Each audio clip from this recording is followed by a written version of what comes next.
আমি জুলুম সয়েছি, আমি ভয় পাবো কেন? ভয় দেখিয়ে আমার কণ্ঠকে স্তব্ধ করতে চাও?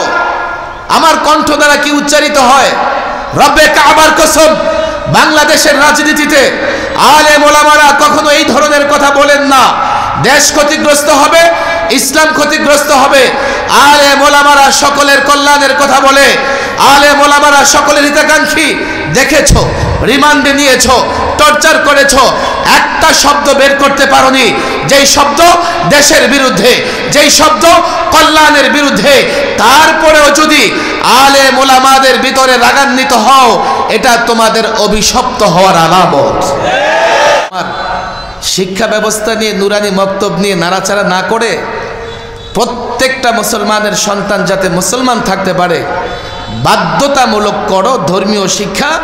প্রত্যেকটা প্রাইমারি স্কুলে অন্তত একজন করে ধর্মীয় শিক্ষক নিয়োগ দাও। সেটা যদি তোমরা নুরানি শিক্ষক নিয়োগ দিতে পারো ভালো হবে, পড়াশোনার মানও ভালো হবে। আমরা এই কথা বলি না যে সবাই আসেন আলেম হন, আল্লাহ যাকে কবুল করেছেন সে আলেম হবে। আমার ডাক্তার দরকার আছে, আমার ইঞ্জিনিয়ার দরকার আছে, আমার বিজ্ঞানী দরকার আছে, আমার অ্যাডভোকেট ব্যারিস্টার দরকার আছে। আফসোসের বিষয় হলো যিনি অ্যাডভোকেট হয়ে যান ইনি মনে করেন আমি ইসলামেও পণ্ডিত হয়ে গেছি, যিনি ব্যারিস্টার হয়ে যান উনি মনে করে আমি ইসলামেও ব্যারিস্টার হয়ে গেছি, যিনি ডাক্তার হয়ে যান উনি মনে করেন আমি ডাক্তার হয়ে গেছি। লজ্জা পায় আলেমদের কাছে যাইতে, লজ্জা পায় ইঞ্জিনিয়ার সাহেব আলেমদের কাছে যাইতে, ডাক্তার সাহেব আলেমদের কাছে যাইতে। অথচ আলেম তার প্রয়োজনে চিকিৎসার জন্য ডাক্তারের কাছে যায়, বাড়ি বানাবে ইঞ্জিনিয়ারের কাছে যায়, মামলা মোকদ্দমার জন্য উকিল নিয়োগ দেয়। আলেম লজ্জা পায় না, কেননা আলেম জানে আমি এক বিষয়ে পণ্ডিত, আমার ভাই আরেক বিষয়ে পণ্ডিত। তোমরা কেন লজ্জা পাও? শয়তান তোমাদের মাথায় বাসা বেঁধে আছে। কিন্তু বাংলাদেশের বিগত 30 বৎসরের রাজনীতি আন্দোলন সংগ্রাম আমি প্রথমে লালবাগ জামের ছাত্র হিসেবে দেখেছি, পরে আল্লামা মুফতি আমিন রহমাহুল্লাহর খাদেম হিসেবে আন্দোলন সংগ্রামের চিত্র দেখেছি। এরপরে লালবাগ জামিয়ায় শিক্ষক হিসেবে, ইসলামী আন্দোলনের একজন কর্মী হিসেবে আমি আমার চোখে আন্দোলন সংগ্রাম লাইভ দেখেছি, লাইভ। সর্বশেষ হেফাজতের যে আন্দোলন হয়, হেফাজতের আন্দোলনের সঙ্গে বাংলাদেশের সব মুরব্বীরা হেফাজতের আন্দোলনের সঙ্গে ছিলেন। আর আমরা কিছু মানুষ একেবারে সামনে থেকে জীবনের ঝুঁকি নিয়ে হেফাজতের কাজ করেছি। মিডিয়ায় কথা বলেছি, সারা দেশে বক্তৃতা করেছি, নাস্তিক মোরতাদের জবাব দিয়েছি, আন্দোলন দেখেছি, আন্দোলন করেছি। সর্বশেষ 19-20-এর আন্দোলন, 21-এ এসে ওলামাদের গ্রেফতার, আলেম ওলামা ছাত্র জনতা এবং ইসলাম প্রেমিক যুবক যারা গ্রেফতার হয়েছে, যাদের তালিকা আমাদের হাতে আছে, তাদের সংখ্যা 2600, 2600। সবচাইতে বড় দুঃখের ব্যাপার ছিল একজন আলেম 1.5 মাস, 1.5 মাস, 1 মাস পর্যন্ত রিমান্ডে টর্চার সহ্য করেছে। জুলুম, নির্যাতন, কারাভোগ, নানা টর্চার সহ্য করেও আমরা এখনো ইসলাম প্রতিষ্ঠার আন্দোলন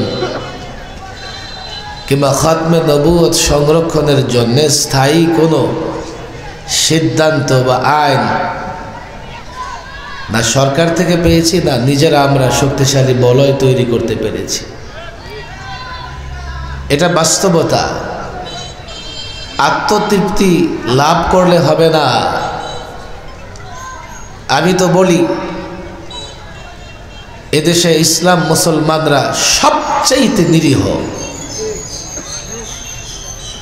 এতটা সহজে ইসলাম মুসলমানদের বিরুদ্ধে কথা বলা যায়, এতটা সাবলীলভাবে জাতীয় টেলিভিশনে বসে বক্তব্য বক্তৃতায় এতটা সহজে আলেম ওলামা ইসলাম মুসলমানদের বিরুদ্ধে কথা বলা যায়, এত সহজে আমি মনে করি বাংলাদেশের কোনো দুর্বল শ্রেণীর বিরুদ্ধেও কথা বলা যায় না। আমরা আমাদের আকাবির আসলাফদের আন্দোলন সংগ্রাম দেখেছি। আমি যখন আন্দোলন সংগ্রামের কথা বলি, সরকারি দলের লোকেরা ভয় পেয়ে যায়, প্রশাসন ভয় পেয়ে যায়। অথচ আলেম ওলামাদের আন্দোলন সংগ্রাম সবার জন্যে, সকলের কল্যাণের জন্যে। কেননা আলেম ওলামারা সকলের কল্যাণকামী, সকলের হিতাকাঙ্ক্ষী। ব্যক্তি স্বার্থে, দলীয় স্বার্থে, পার্থিব কোনো স্বার্থে আলেম ওলামারা কথাও বলে না, আন্দোলনও করে না। যদি কেউ ব্যক্তি, দল, পার্থিব স্বার্থে কথা বলে, লেবাস আমার মতো হলেও সে আলেমদের অন্তর্ভুক্ত নয়।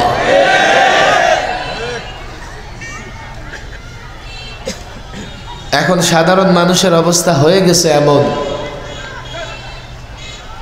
চুন খেয়ে ওরা মুখ পড়েছে, দই দেখলেও ভয় পায় হয়েছে। এদেশের সাধারণ মানুষের সঙ্গে আমাদের যে কমিটমেন্ট, আমরা ইসলামের খেদমত করি, ইসলামের কথা বলি, এর মানে আমি ইসলামের ঠিকাদার নই। ইসলাম আমার ব্যক্তিগত সম্পদ নয়। ইসলামে আমার যতটা অধিকার, আপনার ততটা অধিকার। সাধারণ মানুষের সঙ্গে ওলামাদের কমিটমেন্টের জায়গাটা নষ্ট হয়ে যাচ্ছে। সারা দেশে ঘুরে ঘুরে দেখছি কেন যেন সাধারণ মানুষ এখন আর আলেমদের উপর আস্থা রাখতে পারতেছে না। যেই জায়গাটা আমাদের ব্যর্থতার, অথচ সাধারণ মানুষের ঈমান, তাদের আমল হেফাজত হবে আলেমকে বিশ্বাস করলে। এদেশের সাধারণ মানুষ কোরআন পড়তেই জানে না, কোরআনের ব্যাখ্যা কি করে বুঝবে? এদেশের সাধারণ মানুষ হাদিস পড়ে না, হাদিস রাখে না, হাদিসের অনুবাদ বুঝে না। আলেমদের দেখে দেখে ইসলাম মানে, ইসলামের উপর আমল করে। যদি আলেমদের প্রতি তাদের কোনোভাবে, সেটা রাজনৈতিক কারণে হোক, সামাজিক কারণে হোক, কিংবা মিডিয়ার প্রপাগান্ডার কারণে হোক, আলেমদের প্রতি যদি আস্থা বিনষ্ট হয়ে যায়, এদেশের মানুষের ঈমান আমল হেফাজতের আর কোনো মাধ্যম থাকবে না। আমি সাধারণ মানুষকে দোষারোপ করি না, যেহেতু আমাদের লেবাস পরে কেউ কেউ দধি খাওয়াইতে গিয়ে চুন খাওয়াইয়া ফেলেছে। আমি সাধারণ মানুষকে দোষারোপ করি না, তবে এতটুকু বলি, সময় যেহেতু ফিতনার, আপনাদেরও চোখ কান খোলা রাখতে হবে। মাদ্রাসার ছাত্রদেরকেও বলি, সময় যেহেতু কঠিন, চোখ কান খোলা রাখতে হবে। অন্ধের মতো কোনো দিকে ছুটার এখন আর সময় নাই। আলেম ওলামাদের দিক থেকে, আলেম ওলামাদের পক্ষ থেকে আমি যে কথা বলি, সময় যত কঠিন হোক না কেন, সময় যত ডেঞ্জার বা বিপজ্জনক হোক না কেন, যে কোনো মূল্যে ঈমান আমলের উপর অবিচল থাকতে হবে। বাতিলকে বাতিল বলতে হবে, কালোকে কালো বলতে হবে, সাদাকে সাদা বলতে হবে। আমি দেখি এটা সাদা, জনগণ দেখে সাদা, আমি যদি এটাকে কালো বলি, এই জনগণ আমাকে মিথ্যক বলবে। যেই জনগণকে আমি আকাশের উপরের সংবাদ দিলে বিশ্বাস করত, যেই জনগণকে আমি মাটির নিচের সংবাদ দিলে বিশ্বাস করত, চোখের সামনে দেখা সাদাকে যদি কালো বলি, কালোকে যদি সাদা বলি, এই জনগণ এই দুনিয়াতেই আমার কথা বিশ্বাস করবে না। সিরাতুন নবী সম্মেলন, আকায়ে মদিনা মুহাম্মদ আরবিকে কাফেররা, বেঈমানরা ছাড়ে নাই। আমি আলেম কতটা দামি হয়ে গেলাম, আমাকে বকা দিলে, আমাকে আঘাত করলে আমি মনে করি আমার ইজ্জত যাবে। আমি মনে করি আমার সম্মান যাবে। যার জন্য আপোষ করো, মস্তক অবনত করো, মাথা নত করো, হ্যাকমত অবলম্বন করো। সাদাকে সাদা না বলে কালো বলো, কালোকে সাদা, কালোকে সাদা বলো। এইভাবে জাতির সামনে যদি আমাদের মুখোশ উন্মোচন হয়ে যায়, ডিম বিরিয়ানি খেয়ে যদি ইমামরা ইমান বিক্রি করে দিয়ে আসে, কাল এই জনগণ আলেমদের সঙ্গে থাকবে না, জনগণও ক্ষতিগ্রস্ত হবে, আলেমও ক্ষতিগ্রস্ত হবে, সর্বশেষ ইসলাম ক্ষতিগ্রস্ত হবে। আফসোসের বিষয় এই জায়গায় আমি নিজেও দায়ী। আমাদের আকাবের আসলাফরা যেভাবে ত্যাগ এবং কুরবানি দিয়ে ইসলামের জান্ডাকে উঁচু করে রেখেছেন, আমরা কিন্তু পারছি না, আমাদের দ্বারা কিন্তু সেটা হচ্ছে না। আবার জনগণ আমাদের কাছ থেকে দূরে সরে যাচ্ছে। মাঠ এতটাই বিক্ষিপ্ত হয়ে গেছে, এখন জনগণ আমাদের বক্তব্য শুনলেও আমাদের বক্তব্য মেনে চলতে আর প্রস্তুত না। বলবে কে বলেছে হুজুর, এই যে মাহফিলে আসলাম, আপনারা নামাজ পড়েন, পিছনে নামাজ পড়ি, এটা সেটা সেটা করি। বলে হ্যাঁ, যেটুকু আপনি মনে করেন আপনি নিরাপদে মানতে পারবেন সেটুকু আপনি মেনে চলেন, আর যেখানে মনে করেন বাধা আসতে পারে সেখানে নিজের পথে চলেন। যার জন্য সত্যিকার অর্থেই যারা ইসলামের জন্যে, কোরআনের জন্যে, সুন্নাহ প্রতিষ্ঠার জন্যে আন্দোলন সংগ্রাম করতে চায়, তাদের এখন আর সাহস নাই, তারা সাহস পাচ্ছে না। পীর সাহেব মধুপুর হুজুর সামনে আছেন। আমি আবারও বলি, আপনারা ভুল বুঝবেন না, আন্দোলন সংগ্রাম মানেই এমন নয় যে ভাঙচুর করো, বাড়ি দখল করো। আন্দোলন এবং সংগ্রাম এটা একটা প্যাকেজ। আমাদের আলেম ওলামাদের আন্দোলন সংগ্রাম সব সময় শান্তিপ্রিয়, শান্তিপূর্ণ হয়েছে। এগুলো আপনাদের সামনে না, আমি জাতীয় টেলিভিশনে একাধিকবার চ্যালেঞ্জ করেছি এই বিষয়গুলো দিয়ে। সর্বশেষ 21-এ সরকারি মেহমান হবার আগে আমি চ্যানেল আইও এই বিষয়গুলো স্পষ্ট করেছি। আমি সেদিন ক্লিয়ার বলেছি, আলেম ওলামারা যদি আক্রান্ত হয়, শুধু আলেম ওলামা আক্রান্ত হবে এমন না, দেশ ক্ষতিগ্রস্ত হবে।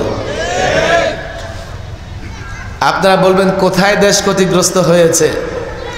দেশ তো বিশাল বড়, আমি আপনি দেখলে আর কয় হাত দেখতে পারি? 50 হাত, 100 হাত, একটা গ্রাম, একটা বাড়ি, এরপরেই তো আমরা দেখি না কি আছে। প্রকৃত পক্ষে আলেম ওলামাদের উপর টর্চার, জুলুমের কারণে আমাদের কিছুই হয় নাই, এই জন্য আমাদের কোনো অভিযোগও নাই। কিন্তু যারা জুলুম করেছে, টর্চার করেছে, হারে হারে টের পাচ্ছে, তাদের চোখ মুখে অন্ধকার ছাড়া আর কিছুই দেখতে পাচ্ছে না। কিসের ভয় করো, কিসের পরোয়া করো? যারা জালেম তারা ভয় করবে, যারা জুলুম করেছে তারা ভয় পাবে। উল্টা এখন ভয় পাই আমরা। আমি জুলুম সয়েছি, আমি ভয় পাবো কেন? ভয় দেখিয়ে আমার কণ্ঠকে স্তব্ধ করতে চাও? আমার কণ্ঠ দ্বারা কি উচ্চারিত হয়? রব্বে কাবার কসম, বাংলাদেশের রাজনীতিতে আলেম ওলামারা কখনো এই ধরনের কথা বলেন না। দেশ ক্ষতিগ্রস্ত হবে, ইসলাম ক্ষতিগ্রস্ত হবে। আলেম ওলামারা সকলের কল্যাণের কথা বলে, আলেম ওলামারা সকলের হিতাকাঙ্ক্ষী। দেখেছো, রিমান্ডে নিয়েছো, টর্চার করেছো, একটা শব্দ বের করতে পারোনি যেই শব্দ দেশের বিরুদ্ধে, যেই শব্দ কল্যাণের বিরুদ্ধে। তারপরেও যদি আলেম ওলামাদের ভিতরে রাগান্বিত হও, এটা তোমাদের অভিশপ্ত হওয়ার আলামত। আলেম ওলামাদের কোনো দোষ নাই, তোমরা যে অভিশপ্ত, যার জন্য আলেম ওলামাদেরকে তোমরা মহব্বত করতে পারো না। অভিশপ্ত। আল্লাহকে যারা মহব্বত করে তারাই আলেমকে মহব্বত করতে পারে। আলেম ওলামা, ছাত্র জনতা কঠিন সময়ে রাসূলুল্লাহ সাল্লাল্লাহু আলাইহি সাল্লামের সিরাত আমাদের পাথেয়। সময় কম, দীর্ঘ আলোচনা করার সুযোগ নেই।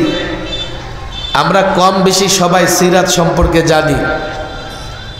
আমি শুধু এতটুকু অনুরোধ করব ছাত্র জনতা আলেমদের উপরে, আমরা একটু নতুন করে সিরাত অধ্যয়ন করি। অন্তত সৈয়দ আবুল হাসান আলী নদভীর মাযা খাসরাল আলম বিন ইহতাতিল মুসলিমিন আস-সিরাতুন নববিয়্যা কম্পেয়ার করে, তুলনা করে তিনি সিরাতের দুটি কিতাব লিখেছেন, আইয়ামে জাহিলিয়াত এবং ইসলামের যুগ। আইয়ামে জাহিলিয়াতে মানুষ কিভাবে নির্যাতন নিপীড়নের শিকার হয়েছে, আইয়ামে জাহিলিয়াতে মানুষ কিভাবে অধিকার থেকে বঞ্চিত হয়েছে। নারী অধিকার ছিল না, শিশু অধিকার ছিল না, শ্রমিকের অধিকার ছিল না। ইসলাম এসে এক এক করে সবার অধিকার প্রতিষ্ঠা করেছে। ইসলাম এসে সুষম অর্থ ব্যবস্থা দিয়েছে। ইসলাম এসে সুশাসন দিয়েছে। আল্লাহর নবী মুহাম্মদ রাসূলুল্লাহ সাল্লাল্লাহু আলাইহি ওয়াসাল্লাম মদিনায় রাষ্ট্র পরিচালনা করেছেন। আল্লাহর নবী সিপাহ সালার ছিলেন, সমরবিদ ছিলেন, সুশাসক ছিলেন, বিচারপতি ছিলেন, অর্থ ব্যবস্থাপক ছিলেন। এই তুলনা করো আইয়ামে জাহিলিয়াত এবং রাসূলুল্লাহর সুন্নাহ ইসলামের সঙ্গে। এই তুলনামূলক সিরাতের আলোচনা আমি মনে করি নিজেদেরও জানা দরকার, জাতির সামনে তুলে ধরা দরকার। আমরা কিন্তু এখনো জাতিকে বুঝাইতে পারি নাই যে আমরা কি চাই। আমরা যখন চিৎকার করি জাতি মনে করে আমরা মনে হয় চিৎকার করতে চাই। আমরা যখন রাস্তায় মিছিল বের হই তো জাতি মনে করে আমরা মনে হয় মিছিল করতেই চাই। আমরা যখন সমাবেশ করতে চাই তো জাতি সরকার মনে করে ওনারা সমাবেশ করতে চায়, চলো একটা সমাবেশ করতে দিয়ে দাও। আমরা যা চাই তাদের জন্য কল্যাণের, তাদের জন্য প্রয়োজন আছে, এটা তারা বুঝতে চায় না। আর আমাদের মিছিল মিটিং করে লাভ কি, আমাদের সমাবেশ করে লাভ কি? আমরা তো প্রকৃতপক্ষে চাই আকায়ে মদিনা মুহাম্মদ আরবির আদর্শ সমাজে, রাষ্ট্রে সর্বত্র বাস্তবায়িত হোক। কথা ঠিক না বেঠিক? আশ্চর্যের বিষয় হলো আলেম ওলামা ছাত্র জনতা এখানে আছেন আপনারা, আজকে পশ্চিমা বিশ্বে যেভাবে সিরাত অধ্যয়ন করা হয় আমাদের এদেশের মুসলমান যুবকরা সেভাবে সিরাত অধ্যয়ন করে না। পশ্চিমা বিশ্বে হযরত ওমর রাদিয়াল্লাহু তাআলা আনহুর জীবনী যতটা পাঠ করা হয় বাংলাদেশে ততটা পাঠ করা হয় না। খালিদ বিন ওয়ালিদের জীবনী তাদের জেনারেলরা, তাদের আর্মিরা যতবার পড়ে আমার দেশের মুসলমান যুবকরা পড়ে না। আর আজকে পড়বে কোত্থেকে? পড়ার তো সুযোগই নাই। সিলেবাসটাকে এমন করে ফেলেছে, এই সিলেবাস চলতে থাকলে একযোগ পড়ে ঘরে ঘরে নাস্তিক তৈরি হবে। আবার বলে যত্রতত্র নুরানি মক্তব হচ্ছে। কেন হবে না? এদেশের কোনো মানুষ এটা চায় তার সন্তান বানরের বাচ্চা হবে? এদেশের মানুষ চায় তার সন্তান ব্যাঙের বাচ্চা হবে? এদেশের মানুষ চায় তার সন্তান হাঁসের মতো ডাকবে? এদেশের মানুষ কি চায় তার সন্তান ট্রান্সজেন্ডার হবে, থার্ড জেন্ডার হবে? সাধারণত এদেশের মানুষ তোমাদের সিলেবাসকে প্রত্যাখ্যান করেছে। সিলেবাস পরিবর্তন না করে নুরানি শিক্ষা, কোরআনী শিক্ষার বিরুদ্ধে ষড়যন্ত্র করবে। পরিষ্কার বলি, এটা রাজনৈতিক বক্তৃতা নয়, এটা দলীয় বক্তৃতা নয়, সরকার বিরোধী বক্তৃতা নয়। এদেশের মানুষের দলীয় নানা পরিচয় আছে, নানা মানুষ নানা দল করে। আমি দলীয় পরিচয়, দলীয় দৃষ্টিভঙ্গি থেকে কথা বলছি না। যেহেতু মুসলমান, প্রত্যেক দলের মুসলমান চায় তার সন্তান মুসলমান থাকবে। আর মুসলমান রাখতে হলে শিক্ষার বিকল্প নাই। তোমরা যদি মনে করো যত্র তত্র হচ্ছে বলে নিয়ন্ত্রণ করা লাগবে, পরিষ্কার বলছি উন্মুক্ত আকাশের নিচে শ্বাস গ্রহণ করতে পারবে না। এদেশের বৃক্ষ থেকে অক্সিজেন গ্রহণ করতে পারবে না। এদেশের মাটিতে চলতে পারবে না। রব্বে কাবার কসম, নুরানি শিক্ষা ব্যবস্থা নিয়ে ইসকন হোক আর রামকৃষ্ণ মিশনের ঠিকাদার হোক, ষড়যন্ত্র করে দেশের মাটি এতটা উত্তপ্ত হবে, রব্বে কাবার কসম, তাসলিমা নাসরিন দেশে থাকতে পারলেই তুমিও থাকতে পারবে না।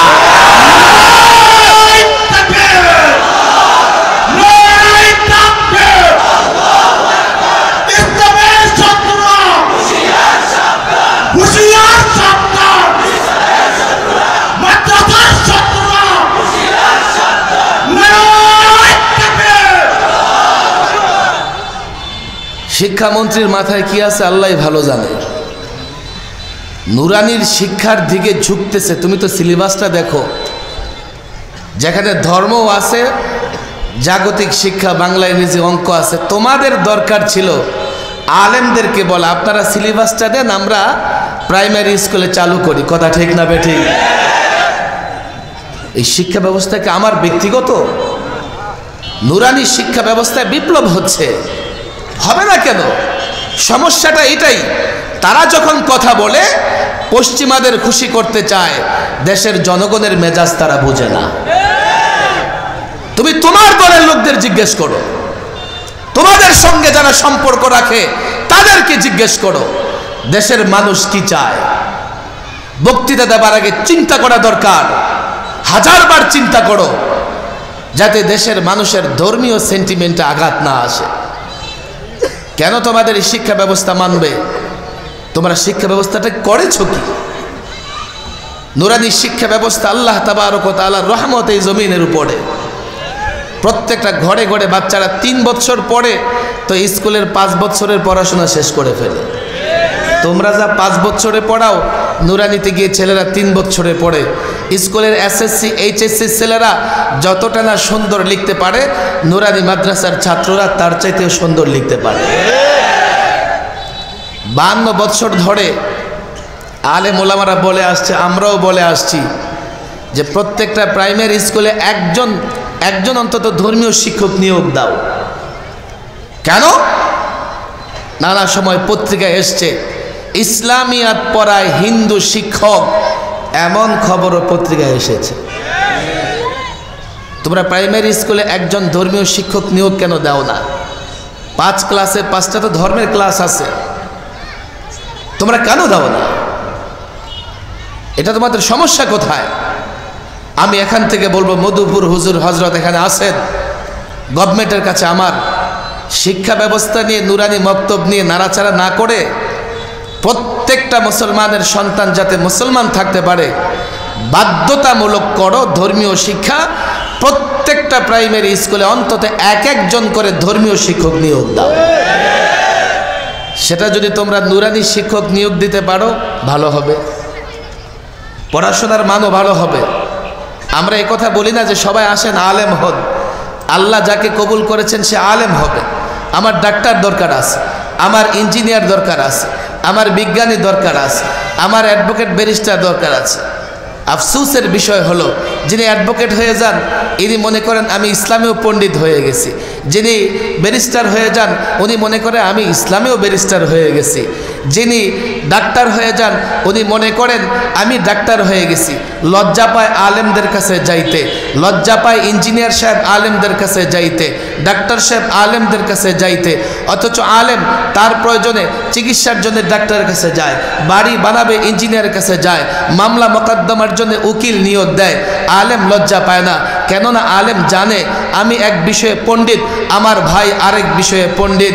তোমরা কেন লজ্জা পাও? শয়তান তোমাদের মাথায় বাসা বেঁধে আছে। তুমি মন্ত্রী সাহেব ভালো কথা, তুমি এমপি সাহেব ভালো কথা, আমার তো আপত্তি নাই। কেন ইসলামের প্রয়োজনে, দেশের প্রয়োজনে, কোরআন সুন্নাহর জন্য আলেমদের পরামর্শ নিতে পারো না? বড় চেয়ারে বসলেই তুমি বড় আলেম হয়ে গেছো? আলেমদের পরামর্শ কেন নিতে পারো না? আমাদের চিন্তা উদার, আমরা জাগতিক শিক্ষার বিরোধিতা করি না, ধর্মীয় শিক্ষার বিরোধিতা তোমরা কেন করতে আসো? আসো ডাক্তার বানাও, ইঞ্জিনিয়ার বানাও, দেশের প্রয়োজনে আমাদের দরকার আছে, এগুলো হোক। কিন্তু প্রত্যেকটা মুসলমানের সন্তানকে মুসলমান বানাতে হলে তাকে মক্তবে, নুরানি মক্তবে প্রাথমিক শিক্ষা নিতে হবে। হুজুর এখানে আসেন, সময় অত্যন্ত কম, আমি বিষয় দিব না। ফাইনালি একটা কথা আপনাদের বলি, খাতমে নবুয়ত সংরক্ষণের জন্য হযরত আন্দোলন করতেছেন। শাইখুল ইসলাম আল্লামা আহমদ শফি সাহেব রাহিমাহুল্লাহ সর্বশেষ হযরতের যে নির্দেশনা ছিল আমাদের উপরে, আমি তখন থেকেই সারা বাংলাদেশে অনেক বক্তৃতা করেছি খতমে নবুয়তের উপরে। এখন খতমে নবুয়তের জান্ডা আব্দুল হামিদ পীর সাহেব মধুপুরের হাতে। আমি আপনাদের অনুরোধ করব, আমি আশাবাদী হযরত যেভাবে ইখলাসের সঙ্গে নেতৃত্ব দিচ্ছেন, দায়িত্ব পালন করছেন, এবং হযরতের বড় একটা গুণ পরামর্শ ভিত্তিক কার্যক্রম পরিচালনা করতেছেন। আজকাল ছোট্ট একটা সংগঠন হলে পরামর্শ থাকে না, দু চারজন মিলে এই সেই করে ফেলে। এই জন্য চোখের সামনে অনেক আকাবের আসলাফদের সংগঠনকে সংকীর্ণ জায়গায় নিয়ে যেতে আমি দেখতেছি। ব্যক্তি চিন্তা থেকে, ব্যক্তির ভয় ভীতির জায়গা থেকে। তুমি যদি আন্দোলন সংগ্রাম তোমাকে করতে বলি না, মশওয়ারা ভিত্তিক কাজ করে সিদ্ধান্ত নিতে না পারো, তোমাকে কে বলেছে দায়িত্ব ধরে রাখতে? দায়িত্ব ধরে রাখবে, পথ ধরে রাখবে, নিজেরা এক দুজন মিলে মিলে কাজ করবে, আর বিশাল সংগঠনকে সংকীর্ণ জায়গায় নিয়ে যাবে। হযরতের কাজ, প্রত্যেকটা মিটিংয়ে আমি দেখছি যে পরামর্শ করে হচ্ছে। আপনাদের বলি, সরকারকেও বলি, সরকার লোকজনকেও বলি, খাতমে নবুয়ত আন্দোলন ইসলামের পক্ষের আন্দোলন, দেশের পক্ষের আন্দোলন। কাদিয়ানীরা শুধুমাত্র ইসলামের দুশমন না, ওরা দেশেরও দুশমন। এটাই আমি বুঝাতে পারি না। মির্জা গোলাম আহমদ কাদিয়ানী ইংরেজদের গোলামি করেছে, ইংরেজদের দাসত্ব করেছে। ইংরেজ কারা?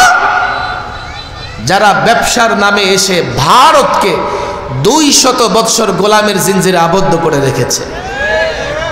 আলেম ওলামা, এই ভারতের জনগণ রক্ত দিয়ে ইংরেজকে তাড়িয়েছে, কিন্তু ইংরেজদের দোসর মির্জা গোলাম আহমদ কাদিয়ানী এদেশে কেন থাকবে? এরপরও তারা থাকতে চায়, অনেক দিন হয়ে গেছে। থাকবে তো তারা তাদের পরিচয়ে থাকবে। ইসলামের নামে তাদের ধর্মের পাশাপাশি আরেকটা ধর্ম চালু করা সবচাইতে বড় ক্ষতি কাদিয়ানীরা করতেছে।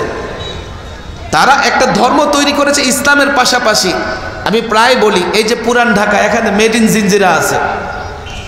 নদীর ওপারে সব আসল কোম্পানি, আর এপারে সব তৈরি ও ডুপ্লিকেট কোম্পানি। বাংলাদেশে প্রত্যেক কোম্পানিকে একটা রেজিস্ট্রেশন দেওয়া হয় যে আপনি যেই নামে যে প্রোডাক্ট বের করেছেন, এই নামে অন্যরা বের করতে পারবে না। পুলিশ নকল প্রোডাক্ট যারা করে ওদের কারখানায় হানা দেয়। অথচ ইসলামের মতো একটা সুমহান ধর্মের পাশাপাশি কাদিয়ানীরা আরেকটা ধর্মমত তৈরি করেছে, কাদিয়ানী ধর্ম। ইসলাম একটাকে নামাজ বলে, ওরা একটা নামাজ দাঁড় করিয়েছে। ইসলাম একটা রোজা বলে, ওরা আবার আরেকটা রোজা দাঁড় করিয়েছে। নকল, যেখানে ধোঁকা দেওয়া, পাবলিককে প্রতারণা করা পাবলিকের সঙ্গে, আর মির্জা গোলাম আহমদ কাদিয়ানীর এজেন্ডা বাস্তবায়ন করা, এটাই হচ্ছে স্পষ্ট তাদের কাজ। পরিষ্কার বলি, গোলাম আহমদ কাদিয়ানী তার অনুসারীরা ইংরেজদের পক্ষাবলম্বন করে ভারতের মানুষের বিরোধিতা করেছে। তারা ভারতের দুশমন, তারা পাকিস্তানের দুশমন, তারা বাংলাদেশের দুশমন, তারা দেশের স্বাধীনতার দুশমন। আর খতমে নবুয়তের আকীদায় আঘাত করে তারা ইসলামের দুশমন। সুতরাং আমি যখন খতমে নবুয়ত ইস্যুতে কথা বলছি, দেশের পক্ষে, স্বাধীনতার পক্ষে, ইসলামের পক্ষে, তোমাদের যাদের আমার কথা ভালো লাগে না, তোমরাই দেশের বিরুদ্ধে, তোমরাই ইসলামের বিরুদ্ধে। কেন আমাদের কথা বুঝো না? বলে যে কি আমাদের কাছে কি ওহী আসে, কেমনে মুসলমান অমুসলমান বলবো? তোমার কাছে আসবে কেন? আল্লাহ রাসূলুল্লাহর উপর ওহী পাঠিয়েছেন না পাঠান নাই? আর তোমাদের কাছে তো ফতোয়া চাই না আমরা, যে ফতোয়া দাও কাদিয়ানীরা মুসলিম না অমুসলিম। গোটা পৃথিবীর আলেম কাদিয়ানীদের অমুসলিম ঘোষণা করেছে। তোমাদের কাছে দাবি হলো তোমরা এটাকে স্বীকৃতি দাও, এটা কাদিয়ানীদের স্বার্থে। কাদিয়ানীরা এই স্বীকৃতি নিয়ে তারা তাদের ধর্ম পালন করে নিরাপদে থাকবে। এদেশে হিন্দু, বৌদ্ধ, খ্রিস্টান আছে, আমরা কারো বিরুদ্ধে কথা বলি না, বলবারও প্রয়োজন নাই। প্রত্যেকে তার নিজের আইডেন্টিটি নিয়ে আছে। কাদিয়ানীরা তাদের আইডেন্টিটি নিয়ে থাকবে। নকল পণ্য বের করে আসল পণ্যের নামে বাজারজাত করবে, এটা আইনে বরদাস্ত হয় না। আর ইসলামের নামে আরেকটা নকল ধর্ম তৈরি করে কাদিয়ানী ধর্ম প্রচার করবে, এদেশের জনগণ তা মেনে নেবে না।